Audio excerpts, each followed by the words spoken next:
The sun beat down on the dusty highway as Lieutenant Colonel Michelle Thompson cruised along on her cherished Harley-Davidson.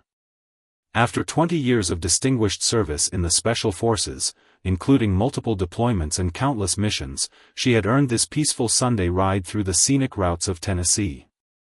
Her military career had shaped her into one of the most respected hand-to-hand combat instructors in the force, though you wouldn't guess it from her relaxed demeanor as she enjoyed the wind in her face. The peaceful ride took an unexpected turn when she pulled into a small-town diner for lunch. The establishment's worn exterior and neon open sign promised the kind of authentic local cuisine she loved discovering on her weekend rides. As she parked her bike, she noticed a group of motorcycles lined up nearby, their chrome gleaming in the midday sun. Inside, the diner buzzed with the typical Sunday lunch crowd. The aroma of coffee and grilled burgers filled the air as she took a seat at the counter, removing her riding gloves and helmet. The elderly waitress behind the counter gave her a warm smile and poured her a cup of coffee without asking, the kind of hospitality that made these small-town stops special. The peaceful atmosphere shifted when the bell above the door chimed, and heavy boots thundered across the linoleum floor. A group of bikers, who had been lounging outside, entered the diner. Their leather vests were adorned with patches that Michelle immediately recognized as belonging to a notorious group known for their troublemaking and discriminatory views. At first, they didn't notice her, caught up in their own boisterous conversation. Michelle sipped her coffee quietly, watching their reflection in the chrome napkin dispenser. She'd learned long ago that observation was often the best first line of defense. The waitress's smile had faded, her hands nervously adjusting her apron as she moved to take their order. The trouble began when one of them spotted Michelle. The ringleader, a tall man with a graying beard and arms covered in faded tattoos, nudged his companions. Their laughter died down, replaced by muttered comments and hostile stares. Michelle continued eating her lunch, maintaining her composure despite the growing tension in the air. Years of training had taught her to stay calm under pressure, to assess situations before acting. The first verbal jab came as expected. "Ain't this place got designated seating?" the ringleader called out loudly, his voice dripping with implied meaning. The elderly waitress behind the counter froze, coffee pot trembling slightly in her hand. Other diners began to shift uncomfortably in their seats, some averting their eyes, others watching with growing concern. Michelle set down her coffee cup slowly, deliberately. She'd faced down insurgents in war zones, led tactical operations in the world's most dangerous regions, and trained countless soldiers in survival techniques. This situation, while different, required the same level of tactical patience and strategic thinking. The bikers, emboldened by their numbers, moved closer. Their body language was aggressive, meant to intimidate. The ringleader leaned against the counter near Michelle, making a show of looking her up and down with disgust. "You know," he drawled, "some folks just don't know their place. Need to be taught a lesson about respect." The diner had grown eerily quiet. Even the sizzle of the grill seemed muted, as if the very atmosphere was holding its breath. Michelle noticed the young family in the corner booth quietly gathering their things, the father protectively positioning himself between the bikers and his children.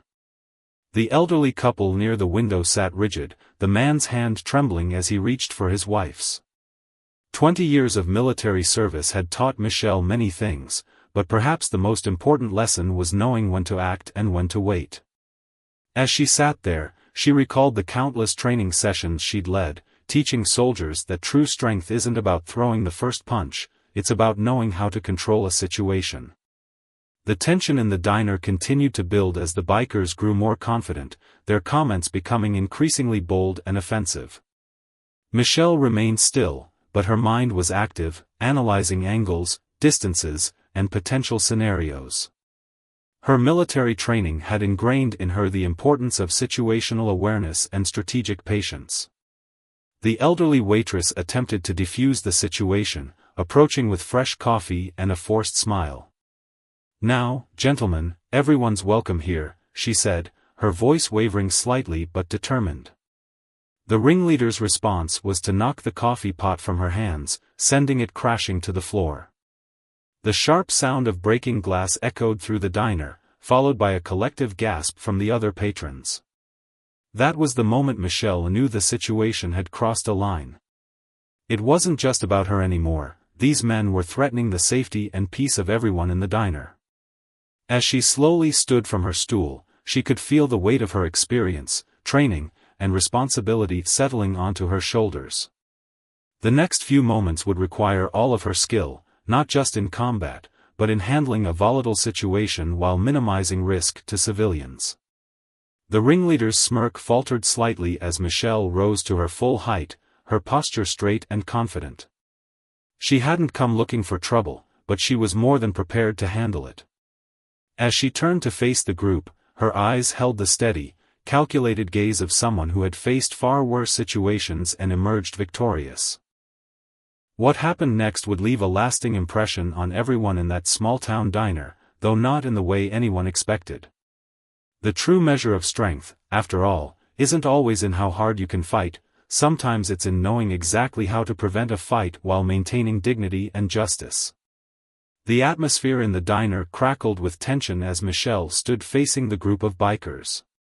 Her voice, when she finally spoke, carried the calm authority of someone used to commanding respect. "I suggest you gentlemen help this kind lady clean up the mess you've made," she said, gesturing to the shattered coffee pot. The ringleader's face reddened with anger at being challenged.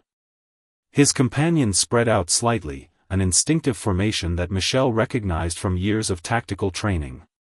She noticed how they positioned themselves between her and the exit, an amateur mistake that revealed their lack of real combat experience. "And who's gonna make us?" the ringleader sneered, taking a step closer. His breath smelled of stale cigarettes and cheap beer. "You?" He looked around at his companions, encouraging their laughter. "Boys, looks like we got ourselves a real hero here."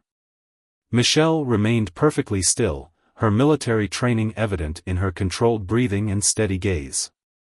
"No one needs to make anyone do anything," she replied evenly. "We're all adults here. But that lady's coffee pot didn't do anything to you, and neither did anyone else in this diner." The elderly waitress had begun picking up the larger pieces of broken glass, her hands shaking. Michelle noticed a young busboy frozen in the kitchen doorway, clutching a dish rag, unsure whether to help or stay hidden. The other customers remained silent, tension visible in their rigid postures. "Listen here," the ringleader growled, jabbing a finger toward Michelle's face. "You clearly don't understand how things work around here. When we tell someone to leave, they leave. Unless they want trouble." His gang members moved closer, their boots crunching on scattered glass. Michelle's lips curved into a slight smile, not of amusement but of recognition. She'd seen this type of intimidation before, in training exercises, in real combat situations, and in dealing with bullies worldwide.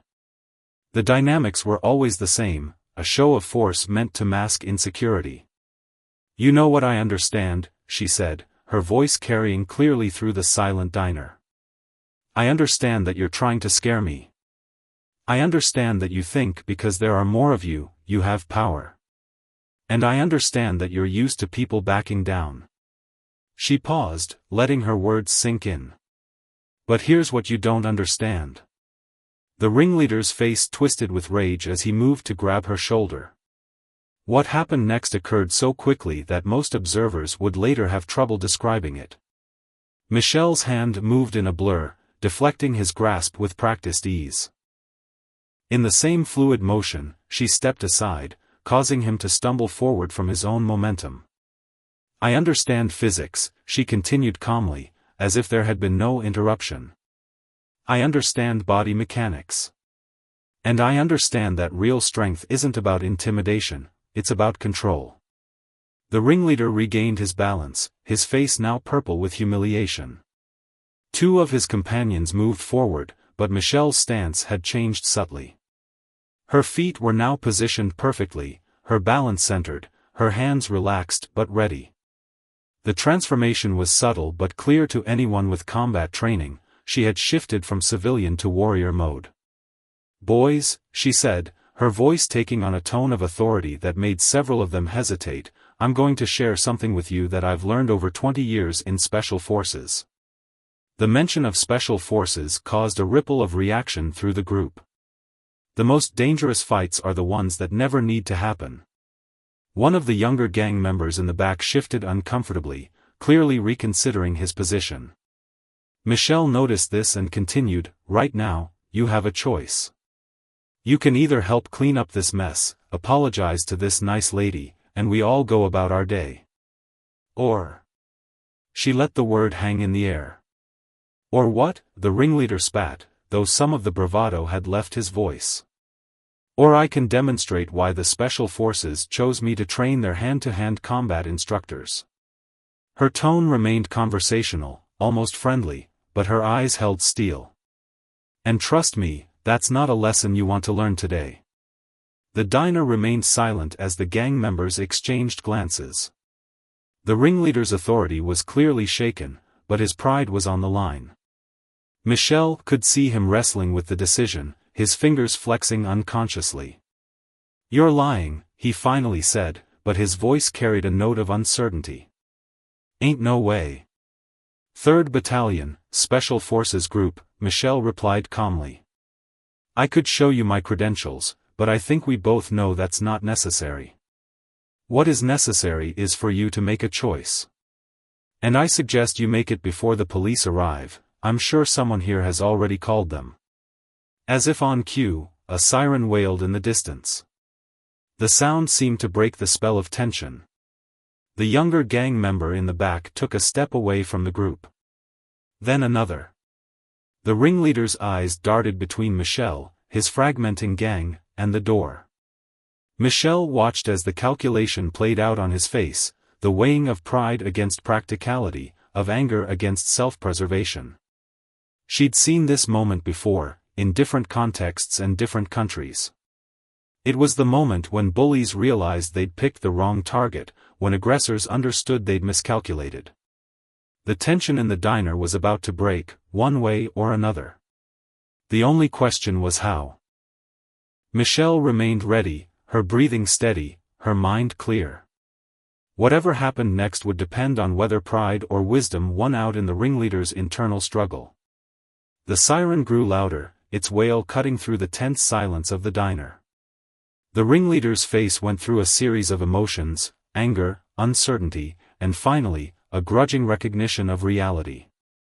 His shoulders sagged slightly, the universal sign of a man choosing the better part of valor. "Come on, boys," he muttered, trying to maintain some semblance of authority. "This place ain't worth our time anyway." He backed away slowly, his eyes never leaving Michelle, who remained perfectly still, her posture relaxed but ready. As the gang began to file out, Michelle's voice stopped them. "Aren't you forgetting something?" She gestured to the broken glass still scattered across the floor. The elderly waitress stood nearby, clutching her broom with trembling hands. The ringleader's jaw clenched, but the approaching siren made his decision easier. He jerked his head toward the mess, and two of his younger companions quickly moved to help clean up. The waitress, surprised by this turn of events, handed them the broom and dustpan with shaking hands. While they cleaned, Michelle maintained her position, watching as the dynamic of the group shifted. The ringleader's authority had been challenged not by violence, but by something more powerful: quiet confidence and unwavering determination. It was a lesson she'd learned early in her military career: true leadership isn't about intimidation, it's about presence. As the last pieces of glass were swept up, the gang began to exit the diner. The ringleader paused at the door, his pride wrestling with his instinct for self-preservation. Finally, he turned slightly toward the waitress. "Sorry about your coffee pot," he mumbled, barely audible, before pushing through the door. The rumble of motorcycles filled the air as they departed, fading into the distance just as a police cruiser pulled into the parking lot. The tension in the diner broke like a fever, replaced by a collective sigh of relief. The elderly couple by the window wiped tears from their eyes, and the young family emerged from their protective huddle. Michelle finally allowed herself to relax, her military training giving way to a more casual demeanor. The waitress approached her, coffee pot already replaced with a fresh one from the kitchen. "That coffee's on the house, dear," she said, her voice still shaky but filled with gratitude. "And anything else you'd like to order?" "Thank you, ma'am," Michelle replied with a warm smile, "but I'll pay my bill like anyone else. Those men didn't run me off, and I'm not looking for special treatment." She paused, then added with a twinkle in her eye, "Though I wouldn't say no to a slice of that apple pie I saw in the display case." The other customers in the diner began to approach, offering thanks and expressing their amazement at her composure. The young father brought his children over, and Michelle could see the mixture of awe and curiosity in their eyes. "How did you stay so calm?" the young busboy asked, finally emerging from the kitchen. "I was scared just watching from the doorway." Michelle considered her answer carefully. "Fear isn't the enemy," she explained, cutting into her freshly served apple pie. "In fact, fear can be useful. It sharpens your senses, increases your awareness. The trick is not to let it control you." A police officer entered the diner, notebook in hand, ready to take statements. As the waitress explained what had happened, Michelle reflected on the incident. In her 20 years of service, she'd faced far more dangerous situations, but this one was different. It wasn't about combat or military tactics, it was about standing up to bullies who thought they could intimidate others with impunity. "Ma'am," the officer said, approaching her table, "would you be willing to give a statement? We've had trouble with that group before, but people are usually too scared to speak up." Michelle nodded, recognizing another opportunity to make a difference. As she described the events to the officer, she noticed the young family still watching from their booth. The children's mother was using the incident as a teaching moment, explaining to them about standing up to bullying and the importance of courage. The officer's radio crackled with updates about the biker gang. They'd been spotted heading out of town, apparently deciding that their usual haunts might not be as comfortable anymore. Michelle smiled slightly at this news, knowing that sometimes the most effective victories are the ones that don't require a single punch thrown. As the afternoon wore on, the diner gradually returned to its normal rhythm. The grill sizzled with new orders, coffee cups were refilled, and conversation hummed at a comfortable level. But something had changed. The atmosphere was different, lighter, as if a long-standing weight had been lifted. The elderly waitress stopped by Michelle's table again, refilling her coffee cup. "You know," she said, her voice stronger now, "we've had trouble with those types for years. Always coming in here, making people uncomfortable, running off customers. Never thought I'd see the day they'd back down." Michelle stirred her coffee thoughtfully. "Sometimes people just need to see that it's possible to stand up to bullies. That fear isn't as powerful as they think it is." She glanced around the diner, noting how people sat straighter in their seats, held their heads higher. Change often starts with one person refusing to accept intimidation. The young busboy, who had been listening nearby, asked, "But weren't you worried about getting hurt? They had you outnumbered."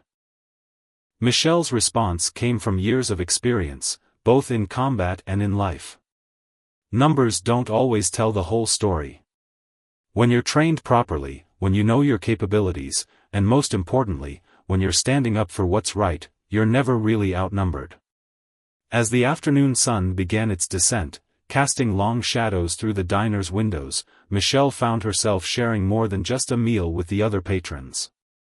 The incident had created an unexpected bond among strangers, and stories began to flow as freely as the coffee. The elderly waitress, whose name was Rose, pulled up a chair during her break. Her hands had stopped shaking, and her voice carried a newfound strength as she shared tales of the diner's history. "My husband and I opened this place 35 years ago," she explained, smoothing her apron. "He passed on 5 years back, but I couldn't bear to sell. This diner's more than just a business, it's a piece of the community. Michelle listened as Rose described how the neighborhood had changed over the years. The biker gang had started appearing about 3 years ago, gradually becoming more aggressive, driving away regular customers with their intimidating presence. Some folks stopped coming altogether, Rose said, her eyes distant. Especially on weekends when those men would show up. The young family from earlier was preparing to leave, but the father approached Michelle's table. "I've been bringing my kids here since they were babies," he said, his voice thick with emotion. "Lately, I've been worried about their safety, thinking maybe we should find somewhere else. But after today..." He paused, gathering his thoughts. "Well, you showed them something important about standing up for what's right." His children, watching from a safe distance, whispered and pointed at Michelle with undisguised admiration. She waved at them, remembering her own childhood and the moments that had shaped her future. It hadn't been her intention to become a role model today, but sometimes the most meaningful impacts come from unplanned moments. The police officer returned later in the afternoon with an update. "We've had reports of similar incidents in neighboring towns," he explained, sitting across from Michelle. "These groups tend to target small businesses, thinking they're easy marks. But what happened here today, well, word spreads fast in small towns." Michelle nodded, understanding the ripple effect such incidents could have. In her military career, she'd learned that sometimes the most effective strategy wasn't about winning battles, but about changing the underlying dynamics that created conflict in the first place. The young busboy, who had been hovering nearby, finally gathered the courage to ask more questions. "How did you learn to be so brave?" he asked, his voice carrying the uncertainty of youth. Michelle could see in his eyes the same mixture of fear and determination she'd observed in many young recruits. "Bravery isn't about not being afraid," she explained, drawing from years of training new soldiers. "It's about recognizing that some things are more important than fear. In the Special Forces, we learned that courage often means being scared but doing what's necessary anyway." As the afternoon wore on, more locals began dropping by the diner. Word had spread quickly through the small town, and people wanted to see for themselves the place where someone had finally stood up to the infamous biker gang. Each new arrival brought their own stories of intimidation and fear, but also hope for change. A local business owner, a small woman who ran the bookstore down the street, sat down at Michelle's table. "Those men used to park their bikes in front of my shop," she shared, her voice quiet but determined. "They'd stand there, smoking, making comments at my customers. I lost so much business because people were too afraid to come in." Michelle listened as similar stories emerged from other community members.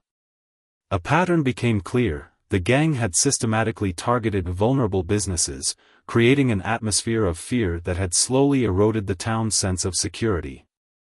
But something had shifted today, not just in the diner, but in the community's collective spirit. Rose brought out fresh coffee and more pie, refusing payment from anyone. The diner had become an impromptu town hall, with people sharing their experiences and discussing how to prevent such intimidation in the future. Michelle observed the conversations with satisfaction, recognizing the importance of community solidarity in facing such challenges. "You know," the police officer mentioned during one of his check-ins, "we've tried to build cases against these guys before, but people were too scared to file complaints or testify. Today might change that." He pulled out his card and handed it to Rose. "If they come back, or if anyone else tries to cause trouble, you call me directly." As the day progressed, Michelle shared some basic security advice with the business owners, simple things she'd learned in her military career that could help prevent future incidents. "It's not about confrontation," she explained. "It's about making yourself a less attractive target. Bullies look for easy victims. When they realize a community stands together, they usually move on."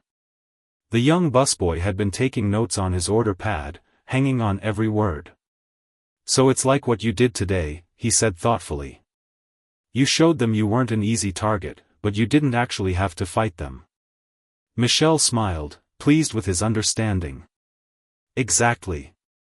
The best victory is the one where nobody gets hurt. In the Special Forces, we learned that preventing conflict is always better than winning fights. A local reporter had arrived, hoping to write a story about the incident, but Michelle politely declined to be interviewed. "The story isn't about me," she explained. "It's about this community and their decision not to live in fear anymore." As the evening approached, the diner had transformed from a scene of confrontation to one of community renewal. People who had stopped coming to the restaurant were returning, drawn by the news of what had happened. Rose moved between tables with a new spring in her step, her smile genuine and bright. The evening brought a different energy to the diner as the sunset painted the sky in brilliant oranges and pinks. The day's events had transformed the small establishment into something more than just a local eatery. It had become a symbol of change. Michelle watched as people continued to filter in and out, their conversations filled with a new sense of possibility. A group of local teachers had arrived after hearing about the incident, and their presence added another dimension to the ongoing discussions. One of them, a high school physical education instructor, approached Michelle's table. "We've been dealing with bullying issues at school," she explained, settling into the chair Rose had pulled up for her. "What happened here today? Well, it's exactly the kind of lesson our students need to learn." Michelle considered this thoughtfully, stirring her coffee. "In the military, we had a saying, train as you fight, fight as you train." But it wasn't just about combat. It was about building confidence, knowing your worth, and understanding when to stand your ground. The conversation turned to practical ways of applying these principles in schools. The teachers shared stories of students who faced intimidation daily, not from biker gangs but from peers who used fear as a weapon. Michelle found herself drawing parallels between her military experience and these everyday situations. "The key is creating an environment where bullying can't thrive," she explained, drawing from her years of leadership training. "It's not about teaching kids to fight back physically, it's about building a community where everyone looks out for each other." As the evening progressed, Rose's daughter arrived at the diner, having heard about the day's events. She was a social worker in the next town over, and her professional perspective added depth to the discussion. "Mom's been worried about losing the diner," she confided to Michelle. "Insurance costs have been going up because of all the incidents in the area. Some small businesses have had to close." This revelation highlighted the broader impact of intimidation on small communities. It wasn't just about fear, it was about economic survival, about preserving the character and vitality of small-town America. Michelle listened as others shared similar concerns about their own businesses and livelihoods. The police officer returned once more, this time with news that made everyone sit up straighter. "We've received calls from 3 other diners in neighboring towns," he reported. "Apparently, word of what happened here has spread. People are coming forward with their own stories about these guys. They're finally willing to file reports." This ripple effect reminded Michelle of her experiences in various global operations. "Change often starts small," she observed. "One person stands up, then another, and suddenly what seemed impossible becomes achievable." The young busboy, who had stayed past his shift to be part of the ongoing discussions, shared his own perspective. "You know what's really cool," he said, his earlier nervousness replaced by enthusiasm. "Everyone's talking about how nobody got hurt. Like, you showed them we could be strong without being violent." His comment sparked a conversation about different forms of strength. Michelle shared some of her experiences training new recruits, carefully avoiding classified details but focusing on the universal principles. "Physical strength is just one type of power," she explained. "Sometimes, the strongest thing you can do is show restraint." As the evening wore on, Rose's diner became a hub of community planning. Business owners discussed forming a merchants' association for mutual support. The teachers talked about implementing new anti-bullying programs in their schools. The police officer offered to conduct safety workshops for local businesses. A retired veteran who had been quietly observing from the counter finally spoke up.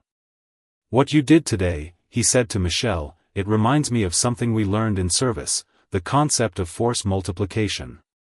One person's actions can multiply the effectiveness of an entire unit." Michelle nodded in recognition. "In Special Forces, we often worked with local communities in various parts of the world. The most successful missions weren't about showing force, they were about empowering people to stand up for themselves." The conversation was interrupted by the arrival of several young people from the local community center. They had heard about what happened and wanted to know if Michelle would consider giving a talk about personal safety and confidence building. Their enthusiasm was infectious, and Michelle found herself considering how her experiences could benefit others. "The thing about bullies," she explained to the group, "is that they expect people to back down.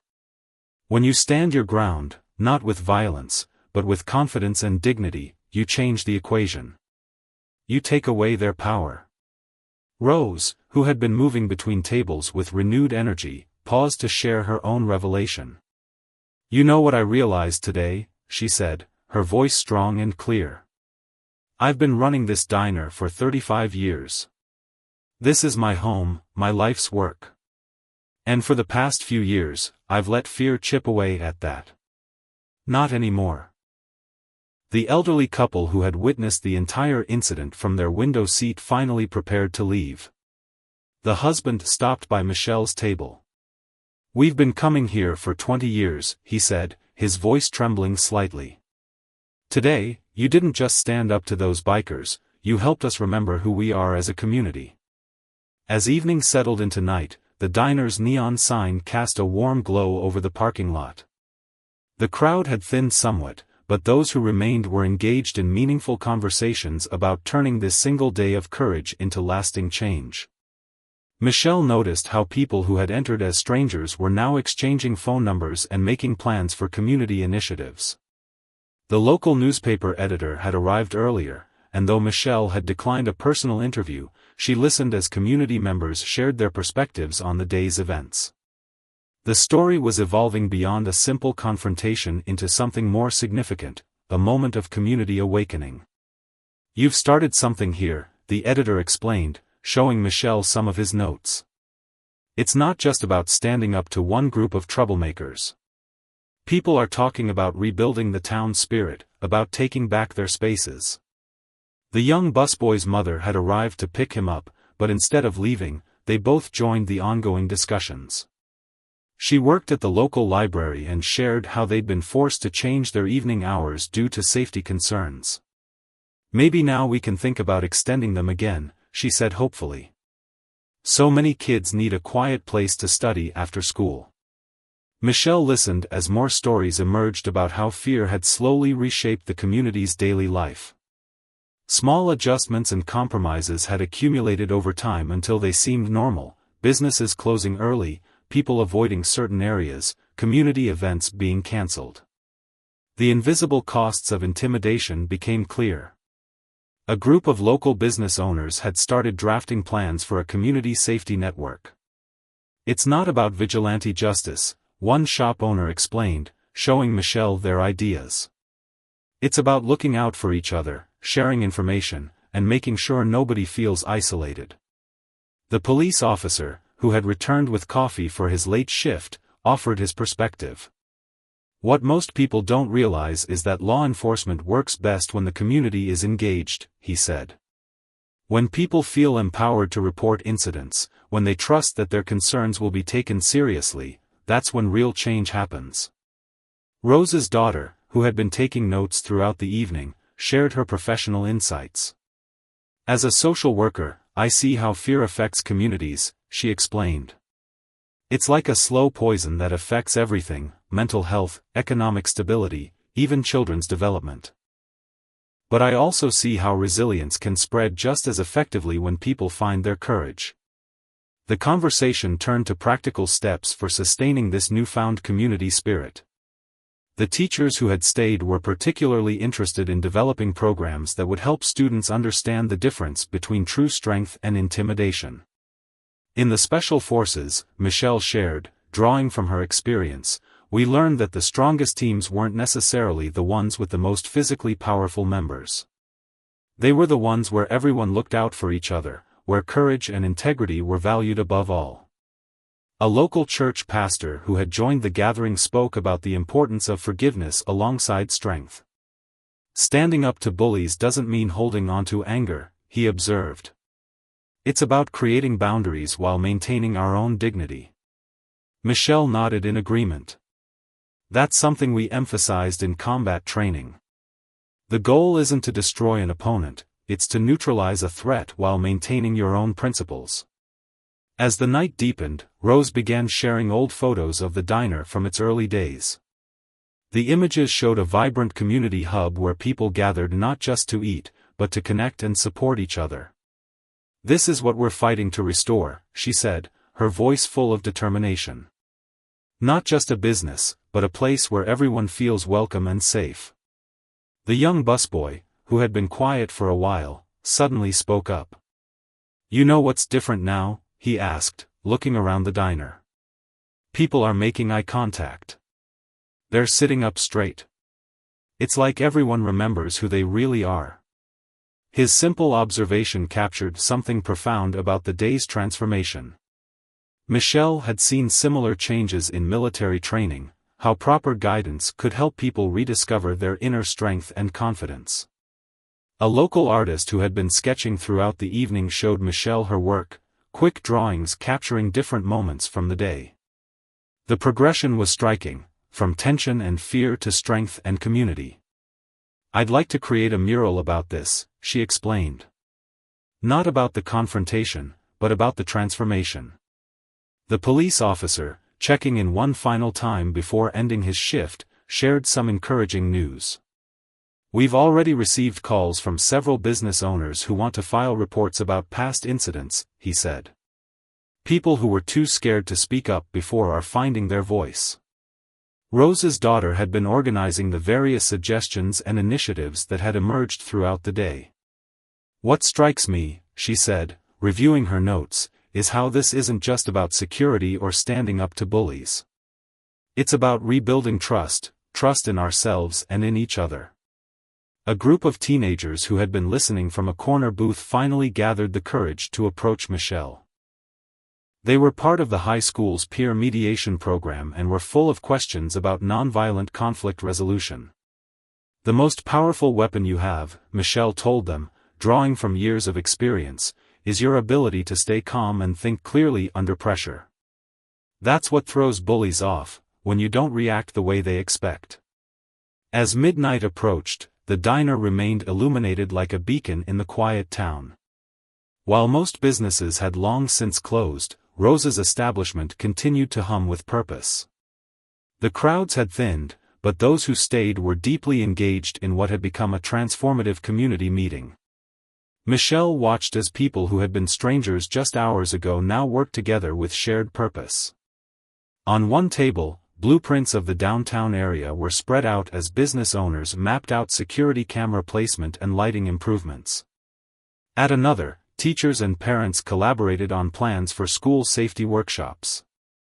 The local tech store owner had been inspired to offer free basic security system consultations to other businesses. It's not just about the equipment, he explained, pointing to his rough sketches. It's about creating a network where we all look out for each other. When one shop's security system is triggered, everyone in the network gets notified. A group of military veterans who had heard about the incident had arrived earlier, and their presence added another layer of expertise to the discussions. One of them, a former military police officer, shared valuable insights about community policing strategies. What happened today reminds me of something we learned in combat zones, he said, nodding respectfully to Michelle. The strongest defense isn't weapons or walls, it's a community that stands together. The young busboy, still awake despite the late hour, had been compiling a list of volunteer sign-ups for various initiatives. We've got people offering to patrol the streets during business hours, he reported excitedly. Not to confront anyone, but just to be visible, to show that we're watching out for each other. Rose's daughter had organized the various proposals into actionable plans. "We're looking at both immediate steps and long-term changes," she explained, showing Michelle her notes. "Everything from improving street lighting to establishing regular community meetings. People want to maintain this momentum." The police officer, who had stopped by one final time before ending his shift, shared some surprising news. "We've received calls from 2 other towns dealing with similar issues," he said. "They want to know how we handled the situation. Your approach today could become a model for other communities." Michelle reflected on how her military training had prepared her for this unexpected role. "In special forces, we learned that the most effective operations often involved empowering local communities," she shared. "When people realize their own strength, they become capable of extraordinary things." A local counselor who specialized in trauma recovery had joined the gathering and offered valuable insights. "What we're seeing here is a community healing from collective trauma," she observed. "It's not just about preventing future incidents, it's about reclaiming a sense of safety and belonging." The conversations had evolved beyond just security concerns. People were discussing ways to revitalize the downtown area, to bring back the community events that fear had slowly eroded. The local arts council representative was particularly enthusiastic about organizing a street festival. "We used to have monthly gatherings right here on this street," she remembered. "Music, food, local artists. It brought everyone together. We stopped because of safety concerns, but now..." Her voice trailed off with possibility. As the night deepened, Rose brought out fresh coffee and her special midnight breakfast menu, a tradition she hadn't felt safe enough to continue in recent years. "Tonight feels like a new beginning," she said, her eyes bright with unshed tears. "Like we're reclaiming not just our safety, but our identity as a community." The young family from earlier had returned, unable to stay away from the historic gathering. Their children, though sleepy, were excited to be part of what their father called a moment they'll tell their own kids about someday. Michelle shared more stories from her military experience, carefully choosing examples that illustrated the power of community resilience. She told them about villages she'd seen transform themselves through collective action, about how simple changes in mindset could alter entire communities. "The most powerful weapon against fear," she explained, "is the knowledge that you're not alone. That's what bullies try to take away from you, your sense of connection to others. But when you rebuild those connections, when you stand together, their power disappears." A local historian had been recording people's accounts of the day, recognizing the significance of the moment. "Communities have turning points," he explained. "Moments when they either succumb to fear or rise above it.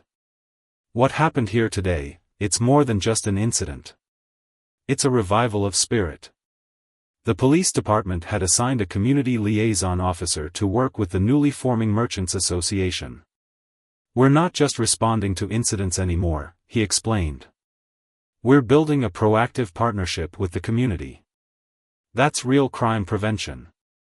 As the night wore on, the discussions became more personal. People shared their own stories of times they wished they'd stood up to intimidation, of moments when fear had held them back. But now these stories weren't being told with regret, they were being shared as lessons learned, as fuel for future courage. The elderly couple who had witnessed the entire day's events from their regular booth finally prepared to leave. "We've been coming here for decades," the wife said, her voice thick with emotion. "Watched this town go through its ups and downs. But today reminded us of who we really are." As the first hints of dawn began to color the horizon, Michelle stood in the diner's parking lot beside her motorcycle, reflecting on how a simple Sunday ride had turned into something extraordinary. The night's conversations had continued until the early hours, with people reluctant to leave what had become a watershed moment for their community.